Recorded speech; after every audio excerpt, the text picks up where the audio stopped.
Wealth is not one choice, but hundreds of choices strung together.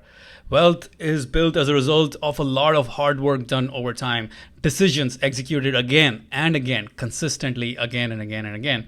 And we have to understand the choices that we make every single day, the hundreds and thousands of choices we're making every single day, they are leading to explosive wealth. Not just one decision or one choice that you make that will define the rest of your life. Every day you have to make that choice. Every day you have to steer your car, steer your life in that direction.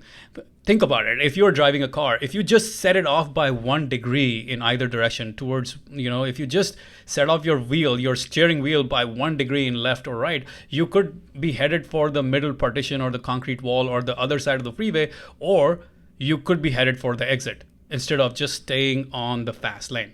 So one little choice today does not feel big in the moment, but over the years, its effect is magnified tremendously. So it's not one choice. It is hundreds and thousands and tens of thousands of choices and decisions you'll make again and again and again in order to create that explosive wealth.